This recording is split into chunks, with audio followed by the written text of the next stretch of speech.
JD. Ang kwentong ito ay hango sa totoong buhay. Mula ito sa isa nating kabayan na itago na lang natin sa pangalang Elio. Taong 1987. Siquijor. Tuwing sasapit ang bakasyon, nakasanayan ng mga kabataan ang manghuli ng gagamba upang paglabanin. Katuwaan na minsan nauwi sa pustahan. May pagkakataon na ito ang pinagmumula ng away dahil hindi nawawala ang dayaan.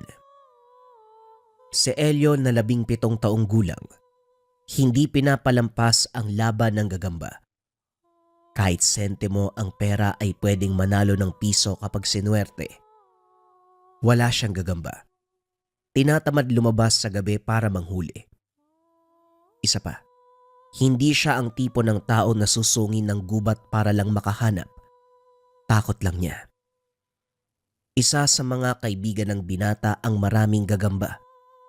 Swerte kung ituring dahil palaging nananalo. Walang palya.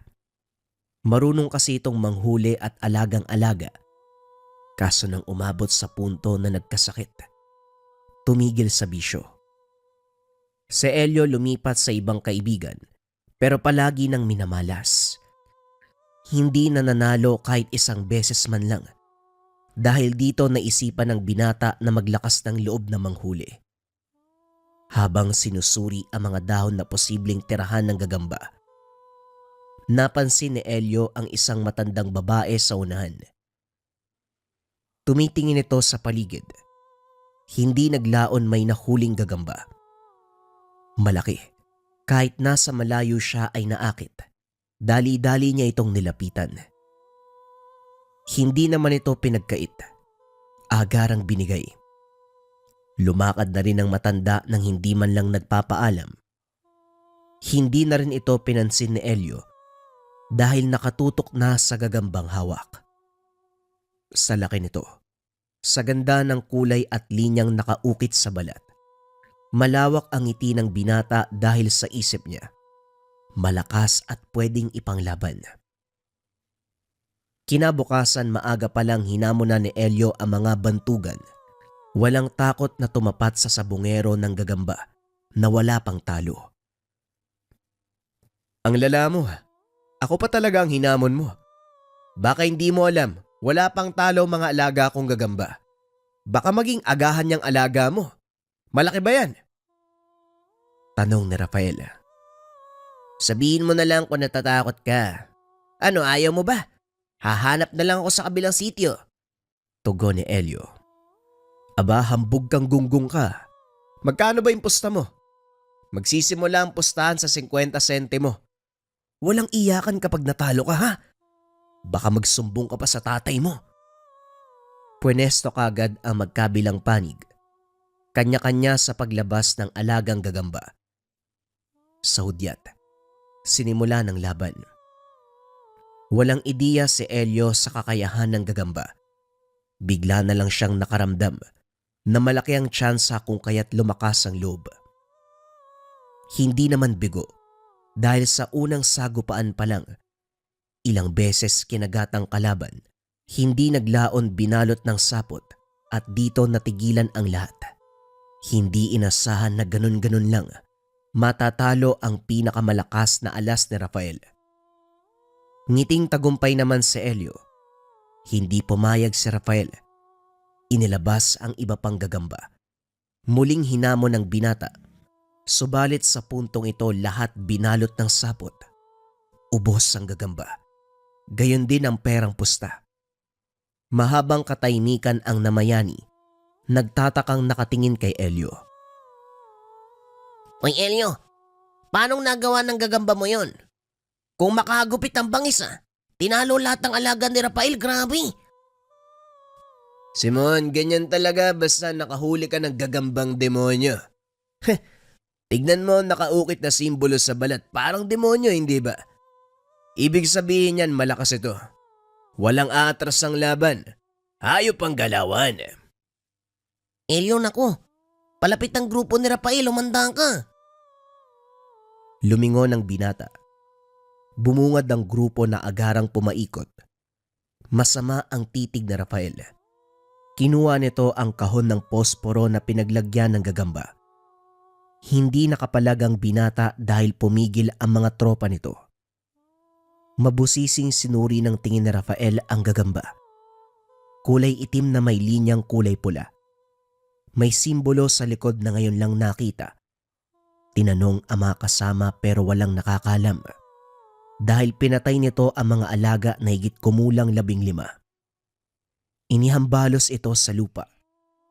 Tangka na sanang aapakan, kaso dali-daling gumapang at kinagat siya sa kamay. Dumaing ito na para bang nagtamo ng sugat ng isang makamandag na nilalang. Napamura na lamang at saka sinumpa si Elio na kapag may nangyaring masama, babalikan siya para singilin. Kasalanan mo yan. Nangingialam ka kasi. Karma mo yan, boy. Pasimpleng binuksan ni Elio ang kahon ng posporo. Inilapag sa lupa. Dahan-dahan namang gumapang papasok ang gagamba. Umalis na sa lugar bago pa makaagaw ng atensyon. Sa tahanan, abot-tenga ang ngiti ng binata habang binibilang ang pera. Barya-barya. Pero kung susumahin malaking halaga. Inimbitahan ng kaibigang si Simon. Namili sila ng pagkain. Nag-ihaw ng karne. Bumili ng alak. At masayang nagsalo. Napag-usapan ng dalawa ang binabalak na pagpunta sa kabilang sityo upang maghamon ng sabong. Nauso na rin sa lugar na iyon ang pagsasabong ng gagamba. Mabilis kumalat ang nangyaring pagtalo kay Rafael.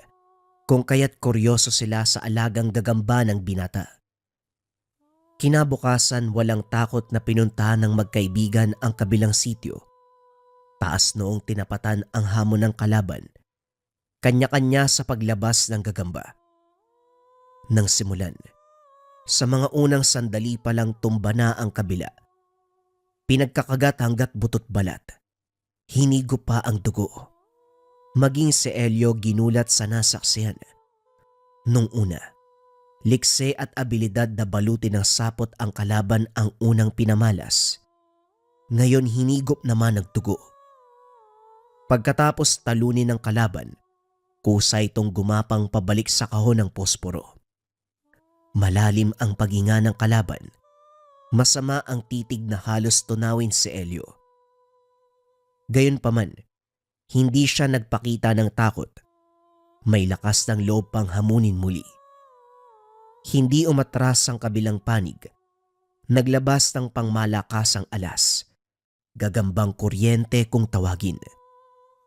Mabilis ang kilos nito. Maliksi. Pero hindi kayang tapatan ang alaga ni Elio. Pasimple itong dinaanan sabay kagat sa likod. Hindi nakagalaw matapos ngat-ngatin at sipsipin ng dugo. Hindi naglaon na hulog sa lupa. Wala ng buhay. Dito nagkainitan. Lumapit si Kaloy at sinuntok ng sinuntok si Elio. Galit na galit matapos matalo ang mga gagamba. Walang umawat. Dahil ang kasamahan ni Kaloy ay pinigilan si Simon. Subalit alisto ang gagamba. Kinagat ang kalaban. Dito lang natigil ng dumaing. Ininda ang braso na tila ba tinurukan ng malaking karayom. Kayo yung nagpapunta sa amin dito. Tapos kapag natalo maninisi. Ang lakas ng tama nyo mga pare ah. Buti nga yan sa'yo Kaloy. Hindi ka na sana sikatan ng araw sa kagat na yan. Kinaladkad ni Elio si Simon. Hindi mapigilan ang bunganga nito kakasalita. Tumigil naman ang pareho silang makalayo. Sa puntong ito kinakabahan si Elio sa posibleng mangyari dahil ang brasong kinagat. Lumitaw ang ugat. Namumula at walang tigil sa pagdurugo. Nang buksan ng posporo, naroon ang gagamba, sumiksik sa sulok. Pagdating sa tahanan ginawa nito ng malaking kahon. Nilagyan ng mga dahon at maliit na sanga na pwedeng gapangan. Hinayaan niya itong mag-aliw sa bagong bahay habang tinitignan ang maliit na hayop na kung pagbabatayan ang itsura, kilala sa katawagan na araknido. Sa kalagitnaan ng pagmamasid, dumating si Simon upang ibalita ang nangyari kay Rafael. Nakaratay na lamang ang binata habang iniinda ang kagat ng gagamba. Nanghihina, naglalaway na parabang rabis ang tumama. Sa ngayon naghahanap ng manggagamot ang mga magulang nito. Kinakabahan si Elio dahil gagamba niya ang kumagat. Si Simon, bumalik doon upang magmanman at kumuha ng impormasyon sa nangyayari. Hindi mapakali ang binata habang iniisip si Kaloy. Kinagat din ito ng alaga niya. Siya na mismo ang umalam, pero laking gulat dahil parang nakalimot ang lahat ng saksi. Ang tanging usap-usapan na naabutan, sariling gagamba ang kumagat. Siya naman kahit naguguluhan, minabuting manahimik. Hinayaan ang lahat na ganun ang isipin. Nang masilip ang kalagayan ni Kaloy, hindi makapaniwala. Ang braso nito kung saan kinagat, lalong naglabasan ang mga ugat. Pulang-pula, konti na lang ang kulang ay puputok na. Namumutla, tumitirik pa ang mga mata. Hindi nagtagal, may gumapang nagagamba sa ilalim ng hinigaan patungo sa binata mismo. Hindi na alam ni Elio ang kasunod na nangyari dahil pinalabas siya ng magulang nito. Dumating na ang albularyong tinawag. Kabado habang nag-aantay, nang matapos ang pagsusuri, pumuslit si Elio upang marinig ang usapan. Sa bibig mismo ni Mang Itok nagmula na barang ang kasalukuyang sitwasyon ni Kaloy. Ang problema, hindi matukoy kung anong insekto ang kinargahan ng sumpa. Binanggit ng ina ng binata na sariling gagamba nito ang kumagat. Ang sabi ng manggagamot, meron ding nakitang epekto ang kagat na yun, pero ang nagpalala sa kondisyon ay barang. Iba ang kagat, iba pa ang barang. Nagkataon na sabay na dumapo sa binata. Nakahinga si Elio, subalit hindi maiwasang mag-isip kung talaga bang walang kinalaman ang ginawa ng gagamba. Gayunpaman, pinili na munang lumayo bago pa siya paghinalaan. Pagdating ng tahanan nakaabang na si Simon. Masamang balita ang hatid. Kagaya ni Kaloy, nagdurusa na rin si Rafael. Ang pinagkaiba nga lang, namaga ang parteng kinagat at walang tigil sa pagkirot. Nang puntahan nila para usisain, malayo palang dinig na ang sigaw nito. Napalanok si Elio nang makita ang kondisyon ni Rafael. Mas malubha kumpara sa sitwasyon ni Kaloy. Nang magtanong sa ina nito, sinabing kinagat ng makamandag na gagamba. Idagdag pa, sariling alaga ang may gawa. Wala ring tigil sa pagsermon ang ina dahil kung ano-anong gagamba ang hinuhuli, nakakuha ng makamandag at dinali. Umuwi si Elio. Pinag-isipang mabuti ang mga kaganapan na patitig sa gagamba na malayang gumagapang. Simon, hindi kaya talagang demonyo yung gagambang to? Isipin mo, ito yung kumagat kina Kaloy at Rafael. Pero ano nangyari? Bakit sinabi na alaga nilang may gawa? Pati yung mga nakakita walang maalala. Ikaw, at ako lang yung nakakaalala. Hindi ka ba nagtataka? Sandali lang naman, Elio. Naguguluhan na nga ako. Ang dami mo pang tanong eh. Gagambang demonyo naman yung tawag mo dyan, di ba? Eh baka nga demonyo talaga yan. Saan mo ba nakuha? Inalala ni Elio ang gabi kung kailan natagpuan ang gagamba. Sa puntong ito, hindi na maalala ang mukha ng babaeng nagbigay kahit na magkarap sila ng mga sandaling yun. Malabo ang imaheng naaalala. May nakasalubong ako matanda sa gubat nung gabi. Siya ang nakakita sa gagamba.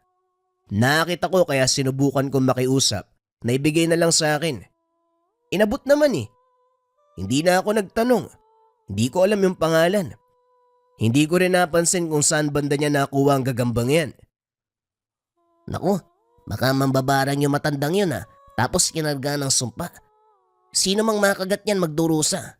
Baka ito ang nangyari kay Rafael at Kaloy. Malaking problema yan, tol. Napalunok si Elio. Naupo sa tabi habang natataranta ang isipan kung ano ang gagawin.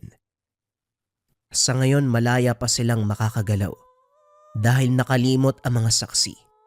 Gagamba niya ang kumagat sa dalawang binata. Natatakot na sa susunod na mga araw, kulungan na ang bagsak niya. Upang makatakas sa sitwasyon, nagpatulong kay Simon na hanapin ang matandang babae. Ang plano, kung talagang mambabarang ito kagaya ng iniisip ni Simon, siya na mismo ang makikiusap na kalasin ng sumpa. Binalikan ng parte ng gubat kung saan ito namataan. Nilibot ang lugar. Hinalughog maging ang masukal na bahagi. Naligaw na lang sila. Walang matandang nakita. Kahit daan man lang na magtuturo sa ibang direksyon ay wala rin. Umuwi na lamang sila bago lalong maligaw. Ilang araw ang lumipas. Magkasunod na binawian ng buhay si Rafael at Kaloy.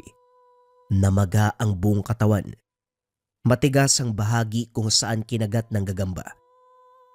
Ospital. Siyensya at manggagamot ay walang nagawa. Nakilamay si Elio. Mabigat ang loob na humarap sa katawan ng mga biktima. Palihim na humingi ng tawad sa mga ito. Nakiusyoso sa kaanak.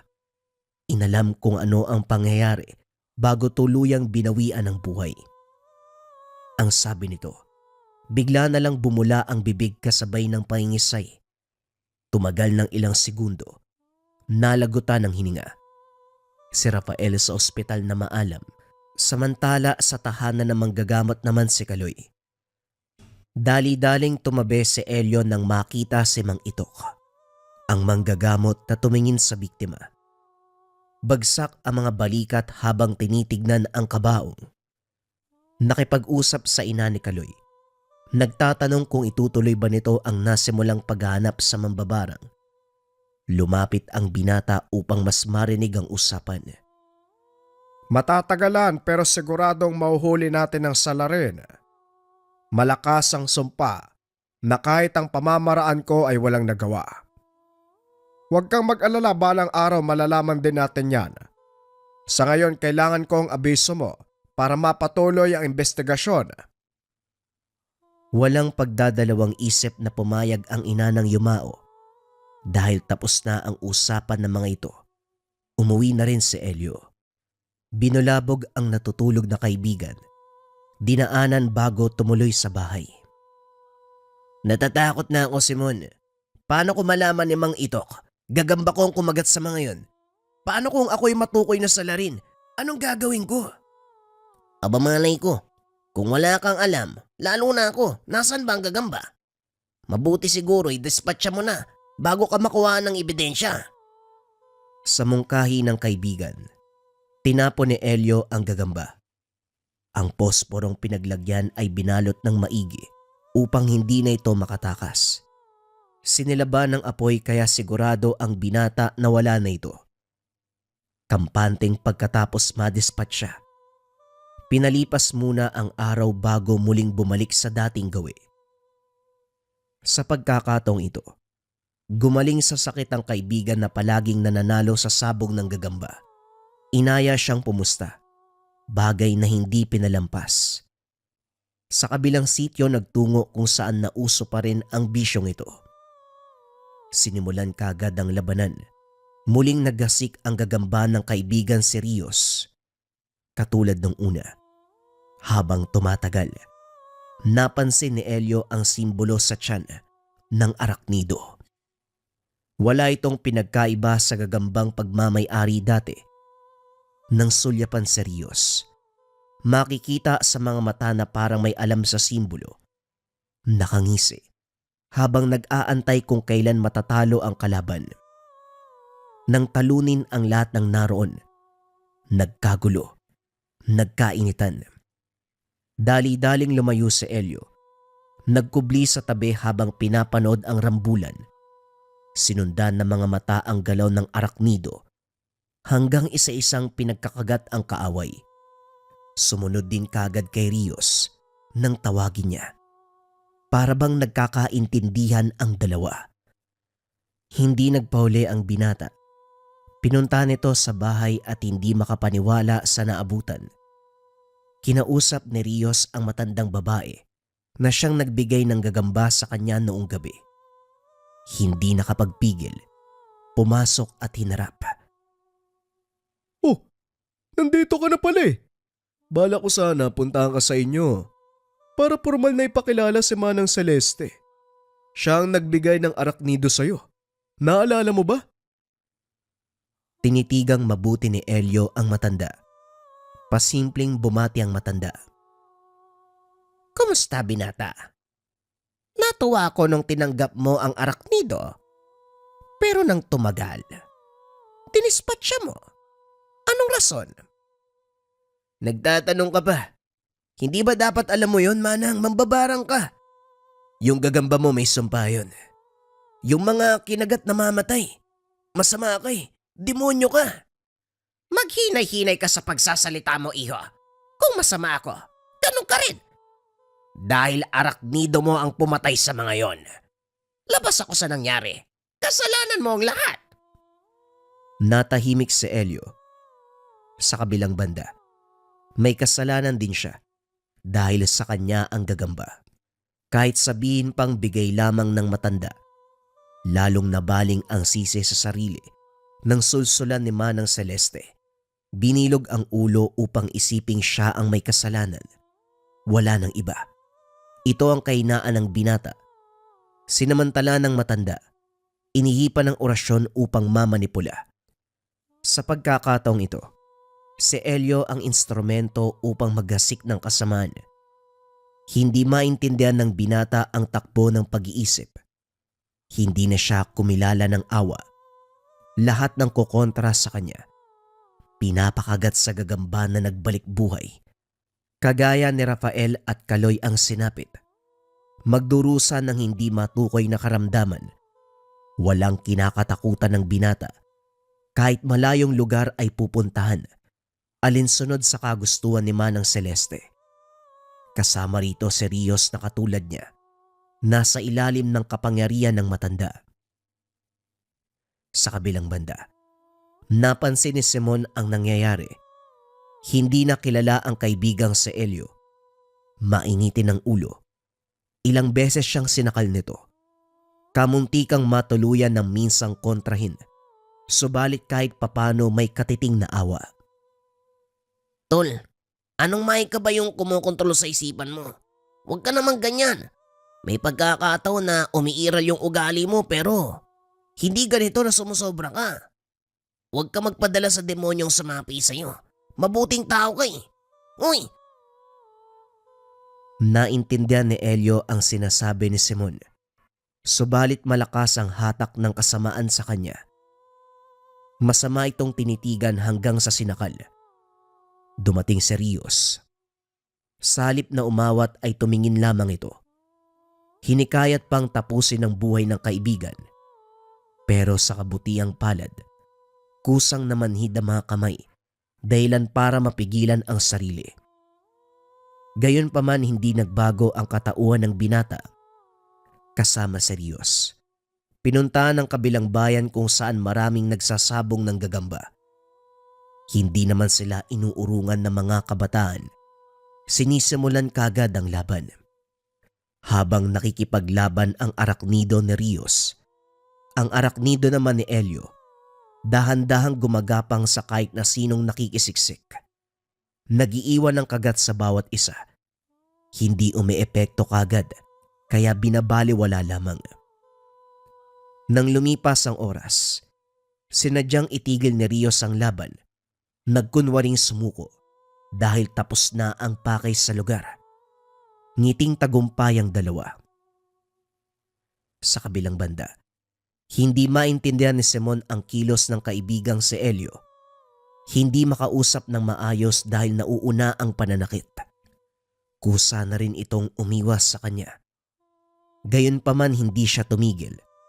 Naniniwalang may dahilan kung bakit nagkaganito ang kaibigan. Palihim na lumapit kay Mang Itok. Pinaliwanag ang nangyayari. Katulad niya, nagdududa ito kay Elio.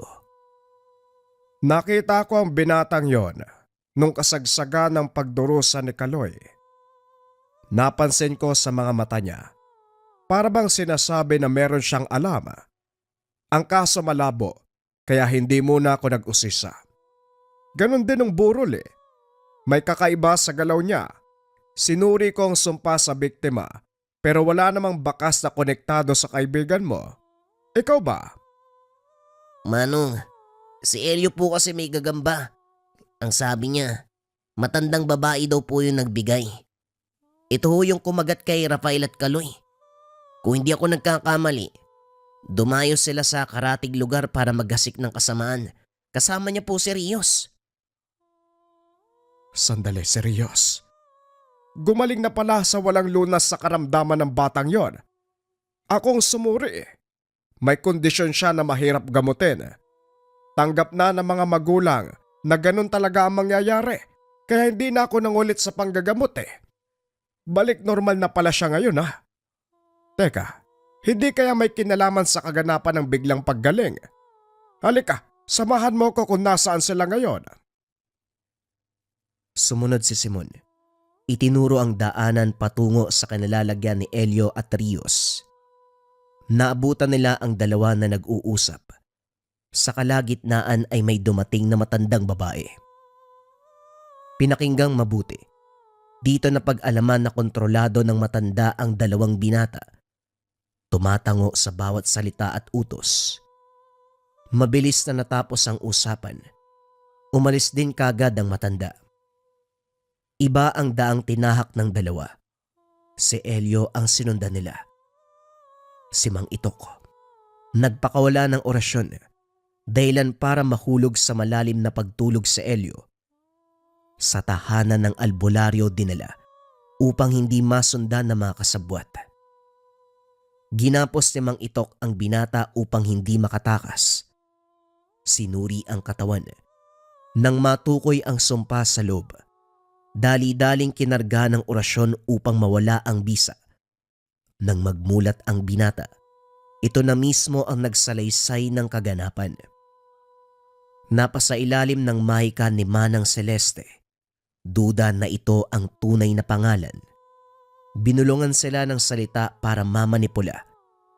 Ang plano, ipalaganap sa lugar ang sumpa ng barang. Dito nalinawan ang albularyo na ang kagat ng gagamba ang punot dulo ng pagdurusa at kamatayan ng mga biktima. Sinamahan lang din ang orasyon ng mambabarang upang malito sa pagsusuri. Ngayon na klaro na ang lahat. May naisip na paraan si Mang Itok. Sinadya ang tahanan ng mga kabataang kinagat ng araknido. Ginamot ito sa pamamagitan ng langis at dasal. Mabilis kumalas dahil hindi pa gaanong nakaugat sa kaloob-looban. Pagkatapos ay pinuntahan si Rios. Nagabulan dahil parang alam nito ang sadya. Kaso walang kahirap-hirap na nahuli nang magritual si Mang Itok. Nanlumo ang katawan, humandusay sa lupa, kinarga at dinala sa tahanan ng albularyo. Tinaas ang bakod ng pananggalang sa paligid upang maiwasan ang banta ng mambabarang. Matapos magamot ang binata, bumalik ito sa normal. Nagulat dahil sa pagkakatanda, nakaratay sa banig dahil sa karamdaman. May naaalalang imahe ng tao pero hindi malinaw kung sino. Nagwika ng mga salita hanggang sa mawala sa pag-iisip. Nang isalaysay ni Mang Simon ang nangyari, hindi maiwasang sisihin ng sarili sa kasamaang kinasangkutan. Huwag niyong sisihin ang iyong mga sarili dahil biktima lang kayo rito. Hindi natin mauhulaan ang panganib sa buhay at isa na ito. Huwag kayo mag-alala. Hindi ko naman kayo papabayaan. May plano na ako para kontray ng barang. Ngayon ibigay niyo sa akin ang araknido na ibinigay sa inyo ng matanda. Kinapa nila Elio at Rios ang bulsa. Naroon pa ang posporo, pero ang gagamba ay wala na. Wala itong ideya kung nasaan. Hula ng albularyo, kinuha ng mambabarang bago mabisto. Gayunpaman, hindi problema dahil may isa pang plano. Nang huli ng gagamba ang ermitanyo, kinargahan ng orasyon na layong mag-iwan ng lason sa katawan ng patutungkulan. Sinubukang huliin ng mambabarang sa pamamagitan ng pag-abang nila Rios at Elio sa madalas sa tagpuan. Subalit hindi gumana. Walang mambabarang na dumating. Gabi-gabing nag-abang, pero walang nagpakita sa kabila nito. Hindi naman pinanghinaan ng kalooban. Huwag kayong mag-alala. Kabisado ko ang ugali ng mga masasamang tao. Darating ang araw na magpapakita yan para tignan kung wala na ba talagang pag-asa na magamit muli ang biktima. Kaya naman kung sakaling magpakita sa inyo, sabayan na muna. Si Simon ang bahalang tumimbre. Sa pagkakataong ito gumana ang plano. Takip silim ng masipat si Manang Celeste sa gubat. Sa lugar kung saan unang nakatagpo ni Elio. Sa napapansin ng mga binata, sila ang inabangan nito. Umarte kaagad upang mapasakay. Manang, nandito ka pala. Matagal ka naming inantay. Ano bang nangyari? Oo nga Manang, pati yung gagamba biglang nawala. May problema ho ba? Akala pa naman namin mag-aasik na tayo sa lugar eh. Sinuri sila ng tingin. Maiging tinitigan. Dahil may basbas ng orasyon ni Mang Ikot na isa ng mambabarang, ang buong akala nito napapasa ilalim pa rin sa orasyon ng dalawa. Nang kumagat, sinakyang mabuti para lalong mahulog sa bitag. Dinala sila ng matanda sa masukal na bahagi. Sinunod ang salita nito para magmukhang hawak pa sila sa leg. Pinag-usapan ang planong pagpapakalat ng barang sa lugar. Ibinigay uli kina Elio at Rios ang araknido. Tinanggap ng mga binata. Tiwala ang matanda dahil ganap na ganap din ang mga ito. Nang magpaalam si Manang Celeste, dito sinimula ng balak.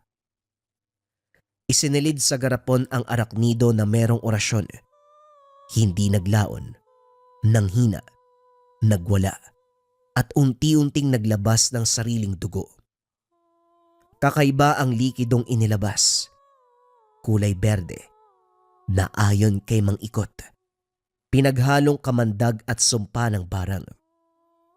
Nang mailabas lahat, pinalitan ng lason. Isinabay rito ang iba pang gagamba na kinargahan. Matapos lagyan ng orasyon ay isa-isang pinakawalan. Unang babalik ang araknidong pagmamay-ari ng mambabarang. Ito ang unang aatake na kagad susundan ng ibang gagamba. Habang nasa ganong sitwasyon, matyagang nag-antay ang mga binata kasama si Mang Ikot. Isa sa mga ito ang uuwi kapag nag-iba ang kulay ng tinaliang sinulid. Ito ang hudyat ng tagumpay. Lumipas ang ilang oras. May gagambang bumalik. Laking gulat ng lahat. Matapos masipat ang tali, ang kulay puti ay naging itim. Ganon na lamang ang tuwa dahil sa wakas, natalo ang kasamaan. Isa pang senyales ng tagumpay, ang dahan-dahang pagkamatay ng gagamba. Ibig sabihin, nalagutan ng hininga ang mambabarang. Walang paglagyan ng tuwa ng lahat. Napatalon sa saya. Si Mang Ikot, muling nagbitaw ng orasyon sa hangin upang maalis ang naiwang bakas ng araknido sa paligid. Panay buntong hininga habang nakaharap. Si Elio ang nauna sa pagsasalita. Mabuti na lang talaga gumana ang orasyon mo, Mang Ikot. Ligtas tayong lahat. Ang lala pa naman ang pinagdaanan ko sa mambabarang na yon. Nawala ako sa sariling pag-iisip. Nabilog ang ulo. Kamuntikan pa ako makapatay ng dahil lang sa maika na inilapat niya. Mabuti na lang talaga nandito si Mang Ikot. Maraming salamat ho. Hindi ako ang dapat makatanggap ng pasasalamat nyo. Etong si Simon, hindi kayo pinabayaan. May mabuting pusong kaibigan. Halos mapatay na yan sa bugbog eh. Inisip pa rin kayo. O dalian nyo, sa kanya kayo magpasalamat. Nagkahiyaan. Kung kaya't sa halip na magpasalamat sa salita, nagyakapan na lamang. Hindi na rin pinatagal ni Mang Ikot ang mga ito sa tahanan dahil hindi sanay na may maraming kasama. Umuwi na ang mga ito. Sa kabilang banda, si Elio. Napailing na lamang habang nakatitig sa mga kabataang nagsasabong ng gagamba. Kaagad ding nag-iwas ng tingin dahil kinilabutan. Nadala sa nangyari kung kaya't kailanman hindi na muling humawak ng gagamba. Hindi rin makapaniwala na naging ganon ang takbo ng buhay. Labis ang pasasalamat kay Simon dahil sa bingit ng kamatayan, ito ang nagligtas sa kanyang buhay sa alaga ng mambabarang na araknido. Bagong kwento pa rin ang kasunod mga kabayan. Ito ay pumapatungkol sa pagmamahal ng isang ina. Simulan na ang storya. Ang kwentong ito ay hango sa totoong buhay. Mula ito sa isa nating kabayan na itago na lamang natin sa pangalang Joaquin. Taong 1975. Leyte. Matanda na si Joaquin. Sariwa pa rin sa kanyang alaala ang mga pangyayari noong kabataan at kung paano sila nailigtas ng ina. 10 taong gulang lang siya nang maganap ang lahat. Sa isang munting baryo sa Leyte sila naninirahan, kasama ang nakababatang kapatid na si Letlep at ang mga magulang. Madalas maglaro ang magkapatid kasama ng ibang bata sa kapitbahay. Ngunit lingid sa kaalaman ng dalawa. Hindi na pala maayos ang pagsasama ng kanilang mga magulang. Mulat man si Linda sa kahirapan, hindi ito naging hadlang upang piliin niyang mapangasawa si Naldo. Isang magsasaka na mahalang pamilya. Buong araw itong nagbubukid at halos hindi na umuwi. Pinili ni Linda si Naldo sa pag-aakalang magiging mabuting ama ito, tulad ng pagiging mabuting anak sa sariling pamilya. Kaya kahit maraming nanligaw kay Linda, ang mapagkumbabang si Naldo ang nakakuha ng kanyang puso. Kahit mahirap ang buhay, hindi ito ininda ni Linda sapagkat naniniwala siya. Darating din ang araw, giginhawa din sila mula sa pagsusumikap ng asawa. Nagkaroon sila ng 2 anak. Ngunit imbis na guminhawa, lalo pang naghirap ang pamilya. Paano ba naman kasi? Sa kabila ng pagkakaroon ng sariling pamilya, inuuna pa rin ni Naldo ang ina, mga kapatid na nasa wastong edad naman upang magbanat ng buto. Sa paglipas ng panahon, nanatili ang ugali ng asawa. Ang perang naipon, ipinapadala pa rin sa sariling pamilya, imbis na tugunan ang pangailangan ng asawa at mga anak. Dahil dito, napilitang magtrabaho si Linda. Sa kabila ng pagod sa hanap buhay, siya pa rin ang umaako ng pag-aalaga at pag-aasikaso sa mga bata. Madalas din sa simbahan si Naldo dahil dito naniniwala si Linda na may takot ito sa Diyos. Ang buong akala ay mabuti ang napangasawa. Isang araw, laking gulat ni Linda nang aminin ng asawa na meron itong ibang minamahal. Habang abala sa bukid, nagkaroon ng ibang karelasyon. Kahit na halos walang perang naiuuwi para sa sariling pamilya. Sa kabila ng lahat, siya pa ang nagkaroon ng lakas ng loob na iwanan si Linda. Ipinamuka na ayaw nitong manatili sa kanilang pagsasama. Tuluyan silang iniwan ng amang hindi marunong magsustento. Ganun pa man, nilakasan na lamang ni Linda ang kalooban para sa kanilang mga anak. kung ano-anong trabaho ang pinasukan nito para lang makakain ng sapat araw-araw. Sinisigurado din ng ina na makapag-aral ang mga anak. Kahit mahirap, kinaya nito ang lahat. Isang araw habang namamalengke, naging usap-usapan sa bayan ang pagkalat ng kwento tungkol sa aswang, lalong-lalo na ang tiktik. Hindi masyadong nag-alala si Linda dahil ang mga anak naman nito ay edad 10 at 8 taon na. Kaso nga lang, 3 buwan matapos silang abandonahin ni Naldo, nalaman ni Linda, nagdadalang tao na naman. Nanlumo ang nanay nang malaman ito. Hindi dahil hindi niya mahal ang nasa sinapupunan, hindi niya kakayaning itaguyod ang 3 bata na mag-isa. Lalo na kung malaman ng bayan na nagdadalang tao ito. May posibilidad na hindi siya payagan o bigyan ng trabaho. Ilang buwan nagsumikap si Linda. Inipon lahat ng sentimong kayang itabi. Minsan nagpapakulo na lamang ng halamang gamot o hindi kaya gumagawa ng sabaw para lamang maitawid ang gutom ng pamilya. Kalaunan dumating na ang araw na kinakatakutan ng ina. Hindi na may tatago pa ang pag-umbok ng tiyan. Tuluyan ang hindi tinanggap para makapagtrabaho. Ganun pa man nagtiyaga ang ina sa bakuran. Nagtatanim ng mga halaman. Umaasang mamumunga ang mga ito. Meron namang mga kapitbahay na nagmamalasakit sa pamilya. Naku, wag na po Aling Puring. Masyadong marami na kayong naitulong sa amin eh. Nakakahiya na ho. Wika ni Linda. Ano ka ba naman Linda? Huwag ka nang mahiya. Konting gulay lang naman yan. At sigurado kung kailangan nyo yan. Lalo ka na may bata ka sa sinapupunan, no? Sa susunod, magdadala din si Melo ng karne mula sa babuyan. Ay naku, huwag ka nang mahiya. Matanda na kami mag-asawa. Hindi na dapat kami kumakain masyado ng karne. Wika ni Aling Puring, isa sa mga kapitbahay na nagmamalasakit. Kahit nahihiya, tinanggap niya ang tulong ng matanda at nagpasalamat. O Melo, nandito ka na pala. Tamang-tama sa dalaiha, maibibigay pa ako sa iyo. Inabot ang isang supot. Malugod na tinanggap at nagpasalamat si Linda. Nga pala Linda, mag-iingat ka. Hindi mo ba nabalitaan yung nangyayari sa bayan? Tungkol sa mga tiktik. Dumadami sila.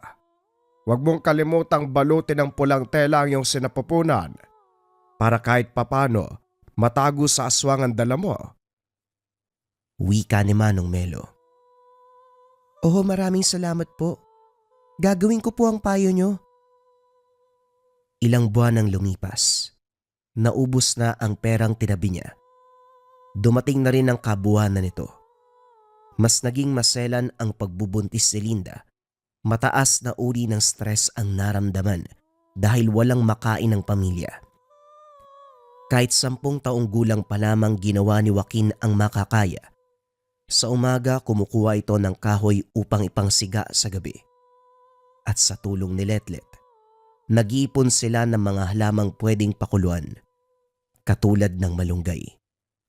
Paminsan-minsan, napunta ang dalawa sa bayan upang mangingi ng asin at toyo para lang magkalasa ang kanilang bigas. Ngunit madalas, hindi na sila nakakakain pa ng kanin. Kahit naghihirap, nauunawaan naman nila ang sitwasyon. Hindi sila nagtanim ng galit sa ina, lalo na't nagpapakatatag ito para sa mga anak. Pagod na si Linda. Ang buhok nitong itim ay palagi nang nakatali at magulo. Palaging malagkit at pawis. Ang mga mata ay namumula dahil sa puyat at pagod. Ang mga labi ay tuyong-tuyo na, subalit palagi pa ring nagdarasal na sa tulong na rin na mag-asawa, natuto kahit papano sa kaunting orasyon si Linda. Kung ano ang mga dapat sambitin upang mapalayo ang nilalang. Kaso dahil hindi bihasa, hindi sigurado na tama ang mga dinarasal. Gayon pa man kahit nangangamba, pagod, nangihina, nanatiling matapang at matatag. Isang hapon habang naglalaro sa labas, pinapasok na ni Linda ang magkapatid. Bakit naman po, Nay? Maaga pa naman po ah. Wala naman kaming gagawin sa loob ng... Napatigil sa pagsasalita si Joaquin nang makarinig ng huni ng tiktik. Dali-dali silang nagtakbuhan paloob at sinarado ni Linda ang pintuan at bintana.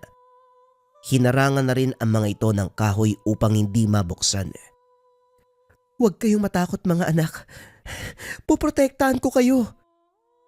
Wika ni Linda habang yakap ang mga anak. Kahit tuwid ang pagtayo ng ina, alam ni Joaquin na natatakot ito dahil nanginginig ang mga kamay niya. Niyakap ni Joaquin ng mahigpit ang ina. Damang-dama nito ang pagmamahal at pagprotekta sa kanila. Naganda ang tatlo na mga pandepensa: kahoy, kaldero, at kung ano pa na maaaring makatulong sa kanila. Pero umabot sa punto, lalong nabasag ang katahimikan ng gabi. Hindi na umubra ang pulang telang ipinantatakip sa sinapupunan. Nagising si Linda sa ingay mula sa bubong. May sumampa at napakalakas ng huni ng tiktik. Hindi maiwasang matakot at maiyak na lamang ng magkapatid. Kuya, Mama, nawawala na po yung tunog. Pwede na po tayo magpahinga. Wika ni Letlet. Magtago kayo. Nandito na yan. Pero Nay, parang umalis na po yung tiktik ah. Malakas man lang ang tiktik mga anak. Kung malakas ang ingay na ginagawa nito, malayo pa sila. At kapag humina hanggang sa tumigil na, ang ibig sabihin niya nandito na siya. Dumagungdong ang kisame. Hindi napigilan ng dalawang umiyak muli at magtago. Naiinis na si Joaquin sa sarili. Hindi man lang niya magawang tulungan ang ina dahil sa takot na nararamdaman. Biglang tumahol ang mga aso sa labas. Halos nabaliw na sa kakatahol ang mga ito hanggang sa sabay-sabay silang tumahimik. Nakakarinde ang katahimikan ng sandaling iyon. Bitbit ang tubo at malaking kahoy. Muling nagsambit ng mga orasyon ng ina. Nakita ni Linda na hindi tumitigil sa pag-iyak ang dalawang bata. Kaya naman nagpa siya ito. Lumabas upang harapin ng nilalang. Hindi niya alam kung saan humugot ng takot, pero ayaw niyang nakitang nahihirapan ang mga anak.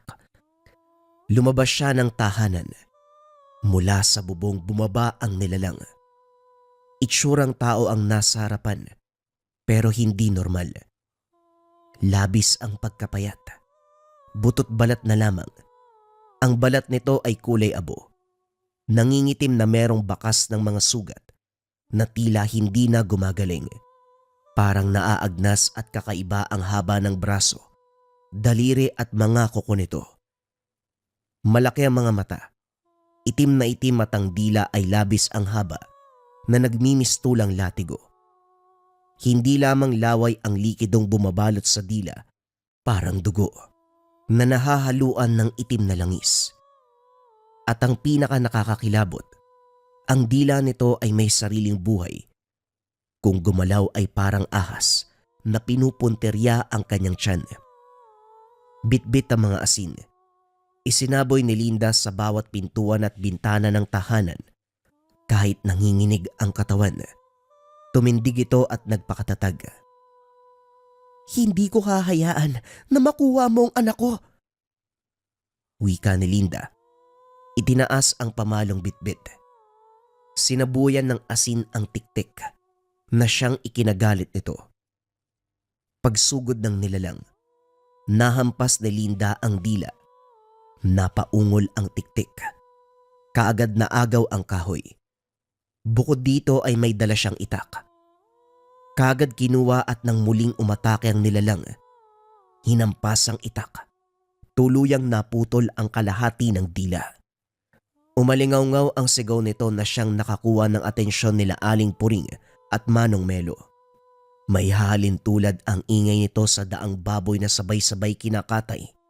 Nakakarindi. Dali-dali itong tumalon. Umuga ang paligid. Maigpit na kumapit sa tahanan.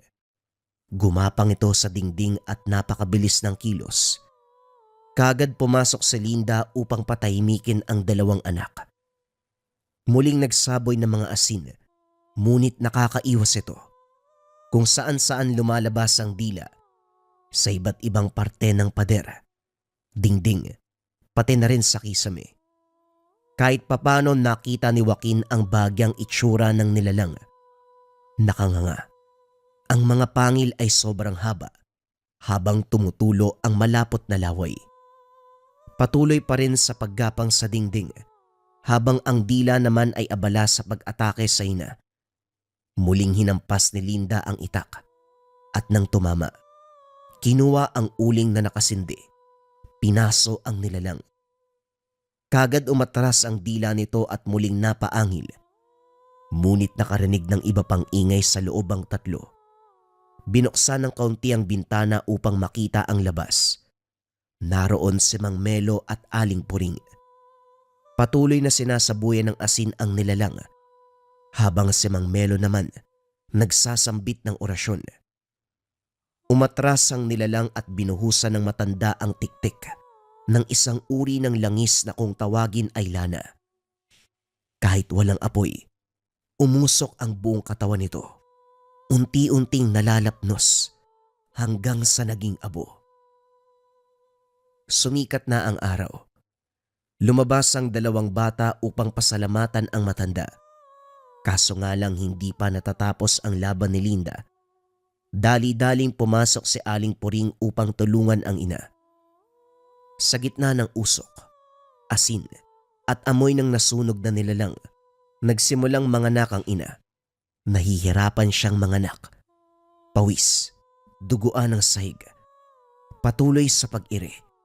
Ilang minuto ang lumipas. Nailabas ang sanggol. Halos mawalan ng malay ang ina. Nanginginig ang katawan at napakalamig ng pawis. Ngunit ganun pa man, inalalayan siya ng kapitbahay matapos nun. Nakapagpahinga na rin sa wakas ang ina. Hawak-hawak ni Aling Puring ang sanggol. Umiiyak. Malakas at buhay. Tandan-tanda pa ni Joaquin ang itsura ng ina. Nakasandal sa dingding. Hinihingal at duguan. Pero lumalaban pa rin. Niyakap nito ng maigpit ang sanggol. Ngunit kinuha ito muli ng matandang babae upang makapagpahinga ng tuluyan si Linda. Huwag kang mag-alala, iha. Pagising mo, nandito pa rin kaming lahat. Magpahinga ka na. Kami na ni Melo ang bahala sa mga anak mo. Bago pa tuluyang mawalan ng malay, muling nagpasalamat si Linda. Habang abala si Aling Puring sa pag-aalaga ng sanggol, ang asawa nitong si Melo ay nagsimulang magkarpintero, patuloy sa pag-aayos at pagpapatibay ng munting tahanan. Kasama si Joaquin, na masigasig na tumutulong, nag-aabot ng mga pako, martilyo at kung ano pa ang kailangan. Si Letlet naman, walang kapaguran sa pagwawalis ng bakuran at paglilinis ng loob ng bahay. Umaasang sa simpleng paraan, nakakatulong upang gumaan ang loob ng ina. Nang gabing iyon ay tuluyang nagbago ang tingin ni Joaquin sa kanyang ina. Doon niya lubos na nakita na si Linda ay hindi lamang isang babae, hindi lamang isang ina na nag-aalaga at nagsisilbi, kundi isang tunay na mandirigma. Sa kabila ng pagod, sa kabila ng hirap at halos mawalan na ng lakas, lumalaban ito. Iniligtas ang kanilang pamilya mula sa malupit na tiktik. Hinarap niya ang nilalang ng dilim na walang ibang sandata kung hindi ang sariling tapang at ang hangaring protektahan ang mga anak. Hindi ito madaling laban. Ang tiktik ay mabilis, mapanlinlang, gutom sa dugo ng tao. Ngunit nakita mismo ni Joaquin kung paanong pinilit ng kanyang ina na manatiling matatag. Bawat hampas, bawat sigaw ng dasal, bawat galaw na kahit kapos sa lakas ay puno ng determinasyon. Lahat ng ito ay nagsilbing sagisag ng pagmamahal ng walang kapantay. At bagamat nagtagumpay si Linda na itaboy ito, hindi yon ang huling pagkakataon na makaharap niya ang nilalang. Lumipas pa ang ilang taon. Naging binata at dalaga na sila Joaquin at Letlet. Hindi na tuluyan pang nagparamdam ang ama. Ganun pa man, hindi nila nais makausap ito. Dahil sa naranasan, lalo pang tumibay ang loob ni Linda. Nag-aral siya ng panggagamot. Natutong magtaboy, pumuksa ng mga nilalang. Nang mga sumunod na taon, naging payapa ang kanilang pamumuhay. Subalit hindi pa rin maiwasan na muling magparamdam ang panganib sa kanilang bayan. Sa kasamaang palad pumanaw na rin sina Aling Puring at Mang Melo. Malaki ang utang na loob ng dalaga dito dahil tinuring siyang pamilya. Kahit wala na sila, patuloy na ginagamit ni Linda at ng kanyang pamilya ang mga aral, tulong at kaalaman na iniwan ng dalawa. Sa ganitong paraan, nagawa nilang protektahan hindi lamang ang sarili, kundi ang ibang tao na dumulog sa kanila para sa tulong at kaligtasan. Isang hapon, muling pumutok ang balita na merong aswang sa kanilang bayan. Alam ni Linda na hindi na ito kapareho ng tiktik. Nakita nila kung paanong pumaslang. Siguradong ibang nilalang ang kakarapin nila. Isang araw pauwi sa eskwela ang bunsong kapatid. Nang makakita ito ng asong kalye, bagamat hindi matatakotin, ang partikular na asong ito ay may kakaibang titig sa bata. Ganun pa man, dahil wala namang nangyari ng hapong yun, hindi niya pinansin hanggang sa nakalimutan. Kaso nga lang kinabukasan, ayon sa ilang kapitbahay, pinatay umano ang ilang alagang hayop sa bayan. Hindi normal ang pagkatay, parang nilantakan ng kung anong nilalang. Naiwan ang bangkay, wakwak ang tiyan, walang lamang loob.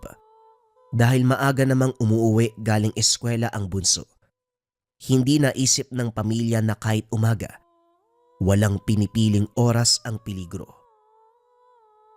Habang naglalakad pauwi ng tahanan, nakasalubong na naman ng bunsong kapatid ang itim na aso, bagamat hindi nakatingin ang ulo nito.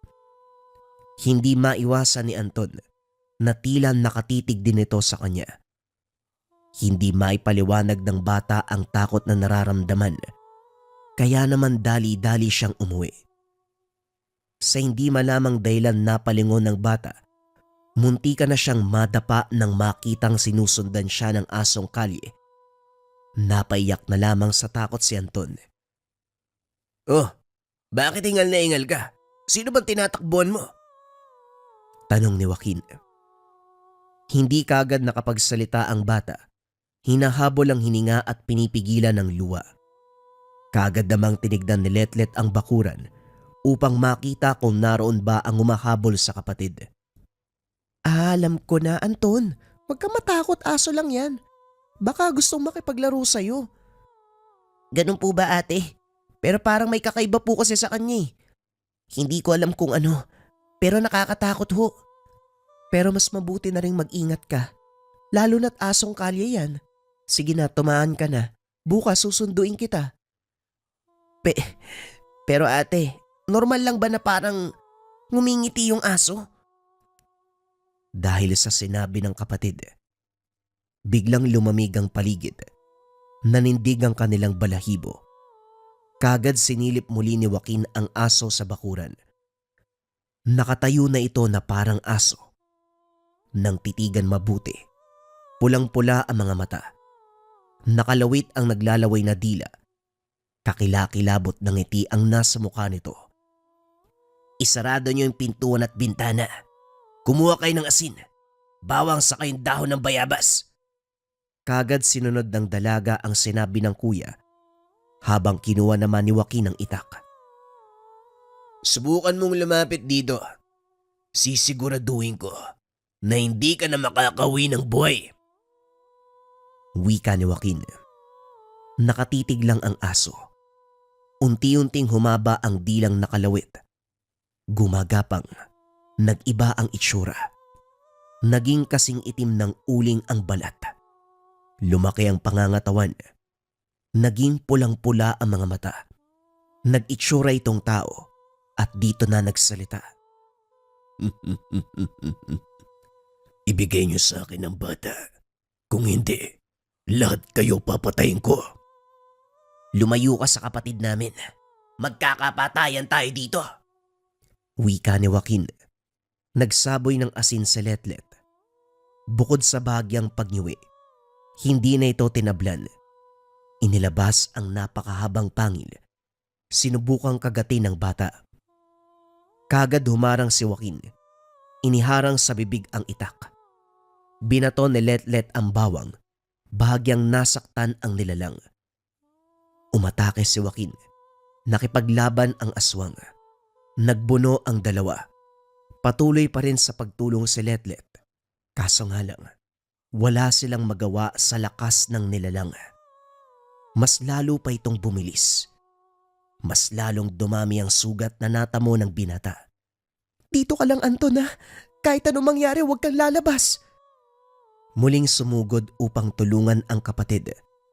Dalawa nilang kinalaban ng aswang at kalaunan, napugutan na ito ng ulo ni Joaquin. Gumulong ang ulo nito habang nakalawit pa rin ang dila. Huminga ng malalim ang dalawa at nagkatinginan. Magdiriwang na sana ang mga ito sa tagumpay. Ngunit lingid sa kalaman, gumagalaw pa rin ang naiwang katawan. Ate, kuya, sa likuran niyo! Bago pa tuluyang umatake, kagad pinutol ni Aling Linda ang buntot ng nilalang. Napayaw ito ng napakalakas. Bumagsak ng tuluyan at nagkalat ang dugo. Nasunog mula sa lobang halimaw hanggang sa tuluyang naging abo. Kahit may edad na, nagagawa pa ring lumaban. Kagad lumapit si Anton sa ina habang umiiyak. Nay, akala ko po papatayin niya ako eh. Hindi ka naman papabayaan ng mga kapatid mo, anak. Tumahan ka na. Nay, saan po ba kayo nanggaling? Kakarating ko lang din dito eh. Kumuha ko ng pangkonsumo natin. Pero nay, bakit o ganun? Nakakapagtaka, mas maraming dugo yung lumabas sa buntot kaysa sa ulo niya. Mapanlin lang ang mga hayop, mga anak. Kaya nilang ilipat ang mahalagang bahagi ng katawan kung saan nila naisin. Nagkataon lang na maswerte ako. Nalaman ko kung nasaan ka agad. Muling nilapitan ni Aling Linda si Anton at kinausap. Hanggat nabubuhay ako, mga anak, walang makakasakit sa inyo. Tatandaan nyo yan. Hindi na muling nasundan ang karumal-dumal na trahedya. Mapait man ang sinapit sa buhay, hindi ito naging hadlang upang maging mabuting ina sa mga anak. Iniwan man ng piniling asawa, ginambala man ng iba't ibang nilalang. Walang makakatalo sa pagmamahal ng isang ina. Announcement ng pinakabagong gamit from Likha Merchandise. Pinakabago at personal na gamit para sa inyo. Ang tawag dito ay pabasa, pamana at basbas. Paliwanag ko sa inyo ang bawat proseso. Ang unang proseso, pabasa. Ikalawang proseso, pamana. Ikatlong proseso, basbas.